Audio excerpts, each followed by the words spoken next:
We're recording the interview of Henry Drexler. This interview is being conducted by Adrian Hill from the Wright State University Veteran Voices Project. The interview is being recorded at VFW Post 3288 in Brookville, Ohio. It is about 3 p.m. on January 14th, 2014. Henry, when and where were you born? 1/28/29, January 28th, 1929. Okay. Where were you born? Dayton, Ohio. Dayton, Ohio.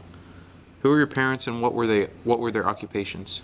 I'm a junior. My dad was Henry Sr. and my mom was Gladys, and she worked at the fridge there for years.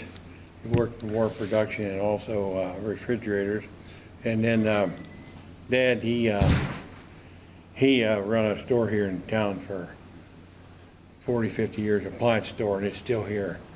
I took it over, and then I give it to my daughter, and she still runs it. Okay. Drexler Sales. Okay. Did you have any siblings? I have one dead sister and one half dead. She's in Florida with Alzheimer's, so she's horizontal. Okay. So I'm really the only one around. Did either of them serve in the military? Huh? Did either of them serve in the military? Them? No. No? Okay. I had two sisters and a brother. Okay. So what were you doing? You went into the, tell us what branch you went into? I joined the Navy Reserve and I was 19 years old in 1948. Okay. And it was during the Berlin airlift, if everybody hears that. And they were going to draft again, just right after the war. The war was just over. And I'm not going in the Army, so I joined the Navy Reserve in Dayton. Okay. And I stayed in that. Well, they called me in for regular duty then in '51. The war broke out in '50. Mm-hmm. What made you pick the Navy then? Warm meal and a good bed. Mm-hmm. Warm bed, good. And I always liked water anyhow. So. And okay. So when I was in the reserves, then you might have been reserved, but we went to training every Tuesday night, once a week, and then once a year we went on cruises. And the first year I took the USS Midway, which everybody's heard of that carrier. Mm-hmm. She's a museum out in San Diego now. Mm-hmm. And I went on that, and we went to Panama Canal in '49. She was brand new. It was too late to make World War II for it. And then the next year would be '50. I took a destroyer, and we went to Key West, and we went to Cuba. Cuba was wide open then, and we went to San Fugos and come back and the Mardi Gras, and we had a good time. And then, of course, I got married in May, and the war broke out in June, Korean War, conflict. So I knew I was going to go, because I had a rating that they wanted. Mm-hmm. I had a bunch of buddies that was in with me, reserve, never got called. Seamen, Swabbies, they didn't want them. White stripers, and I had a mechanics rating, fireman rating, and they wanted me, so they called me in. So, and when I went in, I went to Great Lakes, and I went to Mare Island, and then I got attached to submarines the whole time, and didn't take boot camp, brought in, and went to Mare Island, and went to Pearl Harbor sub base there, and got attached there, and I was in the maintenance. We had big maintenance buildings like this in here. We had machine shops, and we were working on World War II submarines, Gatos. They were called Gato submarines, and high maintenance. High maintenance. You'd always done something on it, just like an old lawnmower. And so we were working on them. Then we took them out. If they had a problem on them, they'd put you on there, and you go around a couple islands and see what the noise was and all that kind of crap. I stayed there. My main thing when I was there that I remember was snorkel. They had just got snorkel submarine. And of course the Germans invented them. The Germans invented everything. And so they took one, the only one we had, and they took it to Hong Kong, and they snorkeled all the way back to Pearl with it. And we were there, bands flying and flags flying and everything. It was kind of neat thing. So then I got out. I had I had 5 years. I had 4 years in. Then when Truman and the Korean War come, they froze them for a year. Mm-hmm. Froze all hitches. You had to stay in. So I really had 5 years in then, or I'd have got out almost the time before when I got in, because I only had 4 or 5 months left to go. I'd have got out, and then they froze ahead, so then I had to put in about a year and a half or 2. So, Okay. and I came out and got out, and then I got involved in veterans things here then. Okay. And We'll touch on that part towards the end. I'm gonna Okay. ask you. I got a few questions about like your basic training and stuff. Oh, For your okay. boot camp. So you found out. I'm just kind of backing up for a second. You found out. You figured you were gonna get drafted, so you joined the Navy Reserve. Yep. Now you had to go to your boot camp initially, right? Nope. Not to go to boot camp. I'm talking about then. I don't know what to do now, but then if you was going to go right in, you went to boot. But I went into training down here at the training station down here on 3rd Street at that time, and then you got your other training when you went on cruises. You was obligated to go on a cruise, a 2-week cruise once a year, and so when I was down there for about 3 years, and I got, I was 3 rates. I was same as a corporal in the Army, but so I had a rate when they pulled me in. No boot, they just booted me overseas. I mean, I just went overseas. So if you went straight overseas, you would have to go to boot camp I don't know. for the guys that got drafted. I'm the only one. There's probably others, but I'm the only one that I know of that didn't go to boot camp. I didn't go to boot camp. I just went right straight overseas. No boot camp because I had a rate. How did you get that? When you say rate, you mean? Yeah, I had a rank. I like Rank. I was a MEG male miss fireman, and when you first go in, you're just a flat seaman or fireman, and then you're a fireman apprentice, and then you got a regular rate where you're going to go. What they call it? Where you went into training to get more, and then if you got that rate there, you got to be a petty officer. I never made it because I got a captain's mast, but I had 3 red stripes on my arm, which meant I was a fireman, first class. So how did you, when you enlisted, did you go to any training at all, like right when you enlisted, or? Nope, just down here on 3rd Street. And then you just started going there once a week? Every Tuesday night for 2 hours. Every Tuesday night for 2, and they paid you, every 3 months you get a little check, And then once a year you was required to go on cruises, so I went on those. I went on 2, I would have gone on 3, but they called me in, so. But I never, and when I went in, when you go in as a rookie, you always take mess cooking, for 3 months. I never had any mess cooking either. Never had a mess cooking. I lucked out on that. I was telling Bobby there, he was in the Navy, and he went through everything, and he said, "How'd you ever get out of this stuff?" I said, "I don't know. I just, whatever they said to do, I did, I lucked out, I guess." Okay. So, let's see, here's some of these cruises I went on. It's on the Midway. And see, I had a fireman's rating there when I was on there. We were still training, of course. Yeah. Okay, so I'll take some pictures of those after we're done too. But so how long were you in the reserves then? When if you enlist and go in the straight Navy, you're USN. That's it, forever. You're USN. Yeah. And I went as reserve, so I was USNR forever. I was a reserve all the time I was in, and that's it. So how long were you in before you found out you were deploying? I went in April of '48, and I went in on active duty of January of 1951. Okay, so a few years. I had about 3 years in. Okay. Before I went, which is all that was training. They furnished me I had my uniform, hats, shoes, pea coats. I had everything. They furnished you shots. Every year they give you all these shots and all that. I had everything just like I was regular Navy, but I was reserve. And which means I never went in if they hadn't called me. Where did you enlist? April of 1948, Where though? Dayton, Ohio. Just like at the MEPS, or is that what they called it then? Do what? MEPS? Was it the? Did you have to go somewhere to do it to No. enlist? Where in Dayton was it that you enlisted? Well, the Reserve Training Navy was on East 3rd Street, out there by Antiquities Restaurant and stuff. It's about a mile from downtown. Then later on, it went out on Gettysburg, and they combined it with Marine Army and everything reserve out there. And now they tore it down, it's gone.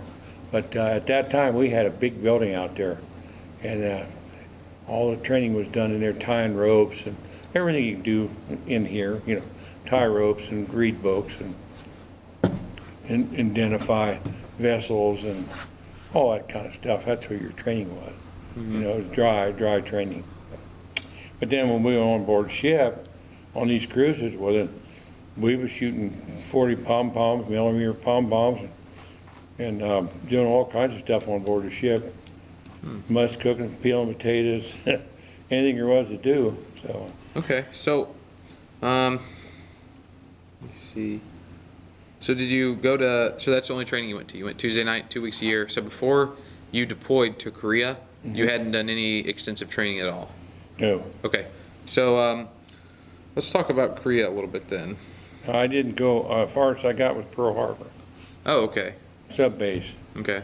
The Navy, there wasn't nothing to do in the Korean War, except they did do the Icon invasion. But the Navy just took, like I told them, we just take the bodies over and bring the Devons back. Now they fly them back. But we didn't, the Navy didn't do anything. The subs, that's the nearest sub base we had. And we had a tender that was stationed in Japan.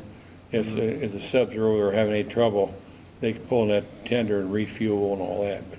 But I didn't go to Korea. We just got to Pearl Harbor, and that's as far as I got. Okay. So what did you do in Pearl Harbor then? Well, I was in maintenance on submarines. Okay. We had our own barracks. We had our own base. When the Japs bombed Pearl Harbor, they forgot about sub base. They never touched it. Of course, Pearl Harbor was all put on anyhow, but and all the oil tanks up on the hills, thousands of gallons of gasoline, everything. Never touched them. Never touched them. Just battleships, you know. Yeah. Never touched. Now we, of course, we used to go Hickam and the other bases, and they had submarine or machine gun holes in their barracks and all the shit over there, but they never touched the sub base. Okay. Never touched it. I was stationed there, and we had all our maintenance there. They had tenders there too. I was on a tender for a while. A tender has every great big ship, 600 foot, has everything, every tool on there you think of to do a repair job. And but that's what we had in the base. So the subs would come in, pull up the docks, and then the commander would turn in to the chief what he wanted done. Noise in this here, racket here, air conditioning don't work, something. He'd turn it in, and then they just sit there. They sat there mostly. They'd be there a week or two while we fixed them, fixed everything on their list, and we'd go down on them and work on them. They'd be sitting right down here on the dock, and we'd go down and get on them, work on them and stuff, and go out on them if they requested. Like one time they had a noise, they couldn't find it, and they wanted somebody to go volunteer. Okay, I'll go ride one. So we get on one, go out. I heard the noise, and I come in, tried to find it. I found it, and then they fixed it. Just stuff like that. That's what we did. Okay. And, so you're considered a Korean War vet though? yeah, right? oh yeah, yeah. Because I mean the time frame. Right. 50 to 53. Actually, it went to 55. It's over. You know, it lasted 3 years, but they include VA veterans and stuff up to 55, 1955. But actually, it started July 27th of 1950, and it was over July the 30th, I think, of 53. We only lost one boy here. It was from here. Got killed over there. But doing what? he's a Marine. Okay. And grenade got him. Okay. Killed him. But we got about two. You know, Korean War veterans are real thin because they didn't have 13 million of them like they did in World War II. only had 3 or 4 million. And they're all 80 or better. Of course, the Korean War is still going on. So if you go to Korea now, you're still a Korean War veteran. Mm-hmm. Today, it's a conflict. It's never signed. Right. You never signed a treaty. So, and we got 30,000 troops over there right today. And but I lost my train there. But that's on the Korean War. It was a 3-year deal. Okay. And lost 58,000 killed, and I forget 100,000 wounded. Most of them was up at Chosin Reservoir, got killed. Okay. Well, do you have any? We got about maybe I only know of two Korean War veterans here that was in Korea. Okay. Two. We used to have about 80 members that was in during the Korean War. But see, when they drafted in the 51 and 2, Germany was a hot spot. Berlin airlift and all that bull. And about most of the guys here that got drafted in the Korean War went to Germany. Mm-hmm. So that's where they went. They didn't go to the Pacific. Okay.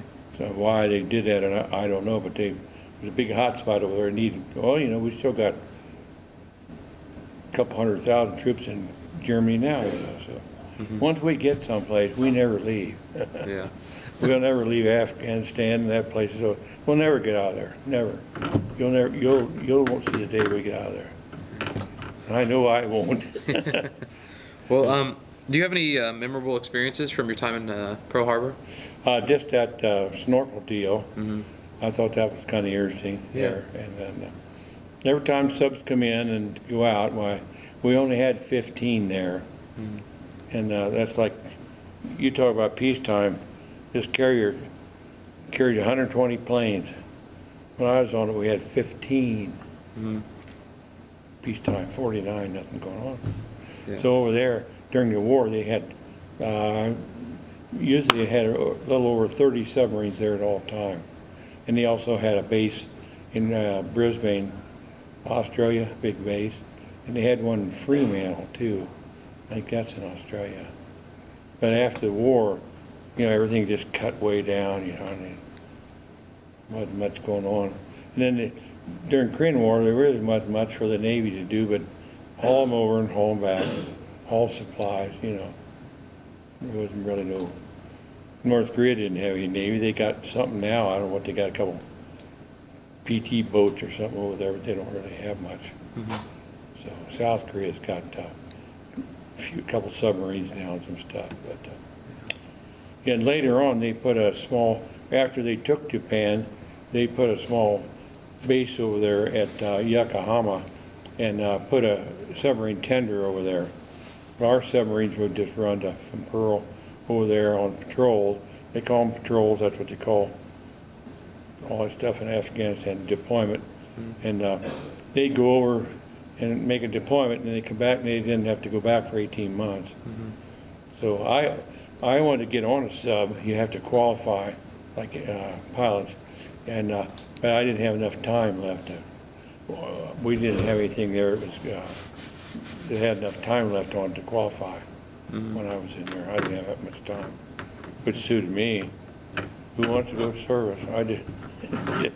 But went anyhow, you know what I mean. Yeah. I'm glad I did now, but at that time I wasn't too happy about it. Just got married, you know, and it break you up. Right, just got married, had to go. Yeah. But it was okay. I was only 19. When I went in, I was 21 when I got there. So I had it made. I had a good deal. Did you develop some camaraderie, you think, when you were over there in Hawaii? Oh yeah, with the guys then, but nothing in long term.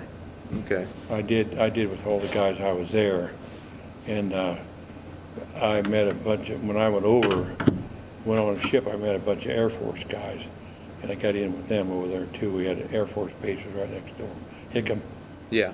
And some of us guys went in and bought an old car, and when they ship their cars back, when they're regulars, you know, they ship your cars back, take all the gasoline out, so then we had buddies over there, and they'd get us free gasoline all the time. We had more. Our motto was, get it before the officers get it. You might have been an officer, I don't know, but our motto was, get it before the officers get it, and that's what we did. Call it Cumshaw. That's funny. Yeah, we had a good time. So what about staying in touch with your new, your new wife and family and stuff like that? How did you do that while you were in Hawaii? Just letters is all, no phone calls. No phone calls. Did they have anything there, or was it too expensive, or they just didn't have that option? I don't know. I really don't know. There was nothing phones, and you couldn't afford a phone call from there to Ohio in those days when you were making what I made about when I started out with 138 or 48 a month. So the only thing I ever did was write letters. Yeah. Get letters. Okay. So what about recreation? Well, we had plenty there. We had a big Olympic-sized swimming pool right out. We had an L-shaped barracks. We had an Olympic-sized swimming pool right in front of it. And the chapel was right over here, all denominations. And they had baseball stuff there, and anything you wanted to get into, I guess. Joe Louis showed up there boxing one time, and well, of course, you're on in the Navy. You're on one day. You're on 24 hours, and you're off 3, like a fireman in Dayton or something. You're on 24 hours, and then you're off 3 days. So we'd work 8 hours a day, and then we were off, so we'd go do what we wanted to do.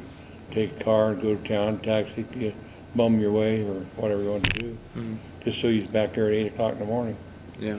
And then the day you were on a duty, well, then you had to go stand 4-hour watches and all that kind of stuff. After you work 8 hours a day, you had to go stand 4-hour watches.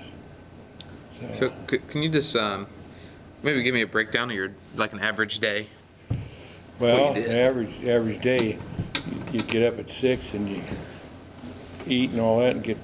When we were working on the base, we wore dungarees, and unless they had inspection, then you had to dress.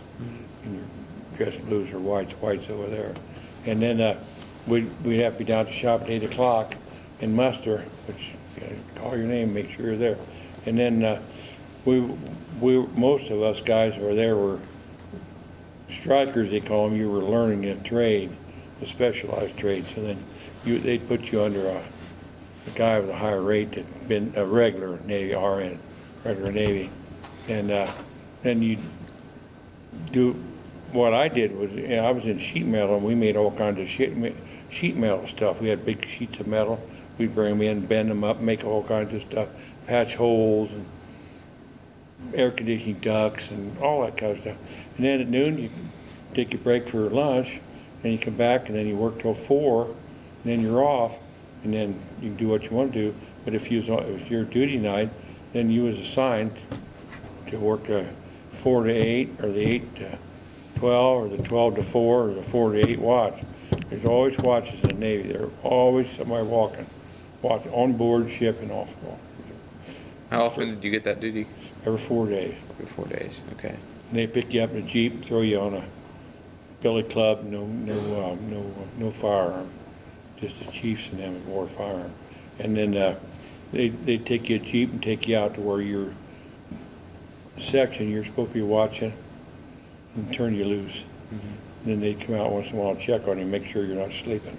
Right. If they catch you sleeping, you get a captain's mast. Which is like a court martial. Yeah. Same thing, only they don't throw you out or nothing. But I got one time, so I know what they are. So. For what? Well, it was funny, but I was on. You're always on call, even though those 3 days you're off call, and the one day you're on call. But them 3 days you're off call. Well, one of them days I wasn't called. I was off call. And me and the guys, we went over on the beach, messed around. It was on a Sunday. And here Joe Louis come to box in this big arena down there. And they needed ushers. So they called all the low raters in.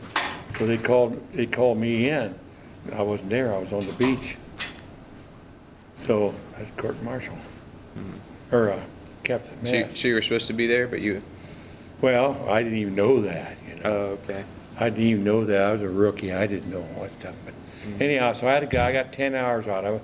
And after work, I had to go down and paint on an old ship down on the dock. But the worst thing about it was I was ready to go up for my rate to get my petty officer's rating. And once you get a captain's mast, you're not eligible for like 3 years or something. And so I never made my other rate. If I'd have made my other rate, I'd have probably stayed in the reserves and stayed in for 20 years. Yeah. But I didn't make the rate, and it pissed me off. And when I was due to get out, I got out. So that was it. But I would probably got called back up for Vietnam War if I'd have stayed in, because I'd only been 41 years old at that time. I probably got called back in to Vietnam. This is a Vietnam jacket, but it ain't mine. Okay. Buddy of mine give me this, and the fact is now I run around with all Vietnam guys right now, mostly. Right. All the guys my age they're all dead, gone. So I'll be 86 next week. So but I'm in good shape, except I'm a little slow to get up and get around and everything. So this is when I went in. Oh wow. That's when I was shipping over in Mark 2. Yeah. You can take that later. Yeah, I'll take some pictures of that. So did you know when you got over there how long you were going to be there when you got to when you're on your way to Hawaii? Well, yeah, I knew I would be getting out within. I knew that I went in January and I enlisted in April, so I knew I'd be getting out in April. But Harry Truman was the president because FDR died, and he froze the hitches. He froze everybody. Everybody in the service had to put in another year automatically. So that meant I couldn't get out. I had to stay in that other year. Otherwise, like I say, I'd have been out almost before I got in there. So how long were you in Hawaii then? I was there from January the 10th, 51, until October the 10th, 52. So a year and a half, more than a year and a half. Yeah. Straight? Did you have any breaks? Did you come home at all? No. Wow. So after a month of being married, you had to be gone from her for a year and 9 months? Yeah. Wow. That's a long time. Yeah, I lived here in town then. I was in my own business, and I come back, and we built a new house here then, had a kid, and went on down the road like everybody else. Yeah. Okay. But it was a little, that's about the only sacrifice I had, because I had good duty. I had it made, you know, in Hawaii, and no boot, no mess, no nothing, you know. I had a good job, and I struck under some good guys over there. Bunk, and he married an Australian woman. I used to run around with him a lot, go to their house, and we used to go down. He had a car, a new car, 51 Studebaker, and I got to know a guy over there that was a prison guard during World War II when they slapped the Japs, and he knew where there was pineapple plantations at, pineapple plantations, and pineapple. We'd take his car and go on Sundays when we'd be off, go out and steal pineapples, get bananas, and we had a good time. I had a good time over there, I really did. So. Did you, how did you get home? Ship. I went over by ship and come back by ship. Okay. How were you received when you got home? Huh? How were you received, like when you got home from? Nothing. No? Zilch. I took a train. They paid your way. They give you so much a mile to get home. I went and checked. I'll fly home. $150-some to fly home. I said, shit. So I took a sleeper. Not a sleeper. I took a red eye home. Set up the whole way, and $50-some. Come home on a train. But I got my train in Dayton, and I called my wife. She wasn't around. I called my mom. My mom come down and get me. I come home, and the next day I went to work. That's it. Nothing. I mean, you didn't have anybody looking for Korean War veterans. Yeah. You know, there was nothing at all about it. So I just come back and went to work. I come back the 10th and went to work on the 11th. Yeah. Wow. I had $100 in my pocket from what they gave me. And then, of course, Ohio. Did you get any money from your? Did you go to where? Yeah. Get your bonus money? Well, they had a bonus money, and I got $300. Oh, okay. That's all I paid, and I got that. So well, I didn't get that till like 54 or 55, something like that. I got that money. Okay, so I mean, it didn't seem like too much of a jump for you. You came home, and the next day you started working. Yep. Was it hard for you to adjust at all, going from that daily regiment you had in? I didn't think so. I don't remember so. Okay. Because I was self-employed. Right. Yeah. And I had my own business. I never worked for anybody, except I'm 2 years in the Navy. But the guys I was learning under, they call them you're a striker. You're striking for a radio. And I had two guys that they were peaches. You know, I'd come in the morning, do what I want to do, and they found out I was a mechanic, and all this cumshaw stuff. So they knew I was in the repair business, and when they knew that, then all the officers got on board, and they'd bring in their toaster. One would bring in their sweeper, and one of my pet jobs was the admiral's daughter had a Crosley car. They were just new then, the Crosley car. You probably never heard about them. And they were made in Cincinnati, W.L.W. Crosley. And they had trouble with the motors leaking on the, they weren't made out of cast iron engines. They were aluminum engines, and they would leak water. And so I had aluminum sealer here at the home that we fixed appliances with. And so I sent home, got some, so I'd fix her car all the time. That put me in. Yeah. You know, so I pretty much did, when I was there, 2 years, I pretty much did almost what I wanted to do. Okay. Yeah, I had made. Okay. So have you stayed in contact with any of the guys you deployed with? No. No? Did you attempt at all, or? Well, I did my chief and another guy there that I knew. There was 2 or 3. The one married an Australian girl, and he came back to San Diego, and I drove out to San Diego when they put the Midway, when they decommissioned Midway. I went out there in '91, and I seen him, and this other guy come to see me one time. He was driving through Ohio, and he stopped. He had a new 55 Buick, and he stopped and see me. 56, well, maybe. But I never, the rest of them, I never kept track of any of them. I knew where they were, some of them, Walnut Creek and California, different places, but I never contacted anybody. 2 years is not really too long a time to be, especially being on a base. We had, I don't know how many thousands of guys we had there, but we were just in that repair section, you know. So we were just in there with maybe 40, 50 guys. It was mustered. It was right there together. So, and the guys in the submarine, we never got to know any of them because we just went down there and worked on them. They were on them. We didn't. Had 80 guys on the sub, on each sub, but we never got to know any of them, you know. So, and I never kept track of any of the boys when I got out. No, and none of my reserve guys in the cruises either. I recognize them here now, and I can't remember their names, but I was never, I was always friendly. We had a good time, and we went and did everything, got into all kinds of shit. But I don't never remember any. Yeah. Yeah. Okay. So since you got out, when you got out, you came home, started working, and you've been doing that? Yeah, ever since. I put in 70 years in appliance business. I had my own store, it's still here, right down here, 6 blocks from here. And my daughter runs it now. And I give it to her. I didn't sell it to her, I give it to her. And I was there, these guys talking about now said, yeah, we got 30, 35 years and we're going to retire. I said, "Gee."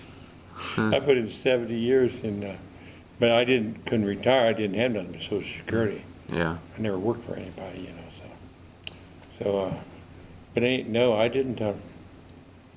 I retired in 92, went on Social Security in 92, I was 62, and then I worked part-time until 2001, and I had a ticker attack and a chainsaw, and my daughter come down and she said, she'd like to, I didn't have no sons, I only had one girl. She said, boy, I'd like to run that. And I said, good, you can run it while I'm in the hospital. I couldn't do anything for 5 months. So she run it, and she said, I like this. I said, you like this? She said, yeah. I said, good, I'll just give it to you. It was worth about a couple $100,000 was all. I said, here, you have it. You have everything but the truck. I'm keeping the truck. So she's been running ever since now for 15 years. Okay. And she got Nick Market, sells GE, Maytag, and Hot Point, and Crosley appliances. And she I learned her how to repair stuff too, so she runs calls and repairs her used stuff and everything. Okay. So how did your experience with the military affect your life, do you think? Affect my what? How did it affect your life? Like how, it didn't have any effect on me, if you mean emotional or psychological or anything like that. No, I didn't think anything about it. I just went in, did what they told me to do, got out. It didn't bother me a bit, in no way, shape, or form. okay. Are there any lessons that you learned, like, any life lessons you learned from being in the military? Well, I learned how to weld and solder, which I didn't know how to do. We did a lot of welding there and soldering, and I learned that. But the rest of my trade I learned, I didn't really use it out here, because it was all sheet metal work, and I wasn't involved in that out here. Although I did build a house in '55, and I did use my experience there. I put all my furnace duct work in and plumbed the whole house, soldered everything else. So what I did learn, I did use quite a bit of it when I built my house. Okay. So what's your feeling about the military now?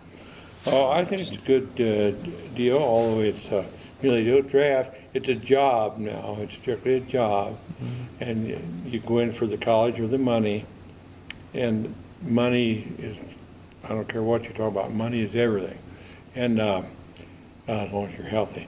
But I think the service is great today for, it'd be nice if everybody went and get some training, get them ship shape up, but that's not going to happen.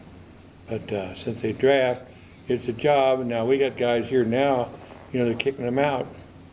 Navy's kicking them out. They got 14, 15 years and they want to get their 20. They're out. It's a job. You get pink slip. That's what it is now. So that's what it's going to be like. If the government wants you, they want you. If they don't want you, out you go. Yep. So anyhow, that's. But in the military, I think it's great for guys to go in and get some education, get some money, and get to go to college or get a job, get a trade, whatever. I think it's great. Yeah. And not only that, the VA, a lot of them holler about the Veterans Administration. I don't. The VA is the greatest thing that they've ever done for military. You get the guys that hollering about this and that, and you have to wait, and you have to do this and that and the other. I don't believe it. If you go down there and do what you want to do, you can get it done. But it's always to know something. Go in with a good attitude, and don't go in there sour. You know, you go in there sour and you're gonna get some sour treatment. You know, all these people. But I go to the VA. I don't use the VA for primary care, but I do for my ears and my eyes and stuff. And I go to Richmond, and I also go to Dayton. The VA is a great thing for military, and everybody's been in the military should sign up for it. Yep, should sign up for it, whether they use it or not. But of course, most of my people that I know, they got General Motors insurance, and they got this and that, and they don't use it. But I have insurance too, but I still use it, and I think it's great down there. Yep. Is there any life lessons, or not life lessons, I'm sorry, any message you'd like to leave for like future generations who may view this, because it's going to Library of Congress, so be archived. Is there any message you'd like to leave for anybody? I don't follow you. Leave a message of what? Well, like any kind of message for future generations, you know, younger people who may see this, you know, anything, just any kind of message about your service or about, you know, how you feel about anything. No, I think that I think what you are doing is great, and all these other people is trying to keep things together so that people do remember what went on. You know, today, how many school kids know about the Korean War? It's been over 70 years, 60, and it wasn't a war anyhow, just a scratch or something. So, and I read a lot, and all military. I read all military. I've been all through Civil War. Now I'm reading mostly World War II, Bataan, Death March, Corregidor, 8th Air Force over Europe. Those guys, the guy that's in now ain't doing nothing. But there's always just certain ones that have to do things, you know. And I don't know if you know it or not, but only 12 out of 100 seen any combat in World War II. Vietnam War, 1 out of 100, 18 out of 100.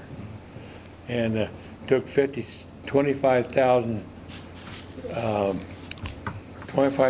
rounds to kill one man in Vietnam.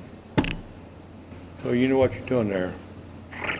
But here, in our post,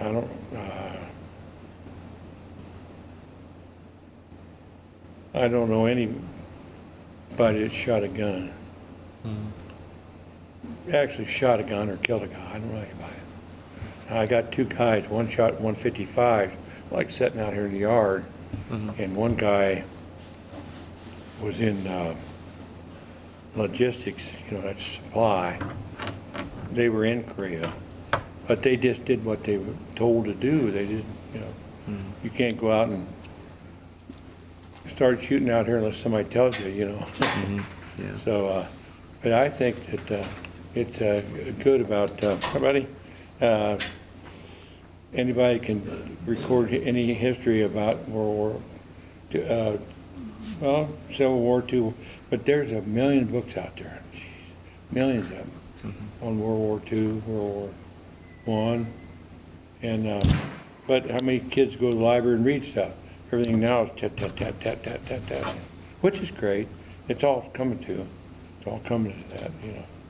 So, but I think it's nice the guys still going in the service, even though they're all volunteers now, of course. And but I think it's a great idea to go in. I think it's nice that we have some people around that still wants to do something for history, you know. So, yeah, because it's soon forgotten, that's for sure. Just like Ohio State, boy, yesterday, Jesus Christ, everything. Today, what's Ohio State? Everybody forgot about it. So they won a national championship, so it's over, you know. So somebody might remember it, and some of the guys played in 50 years from now, something, you know, but it's real easy to forget things. Yeah, that's like the Korean War.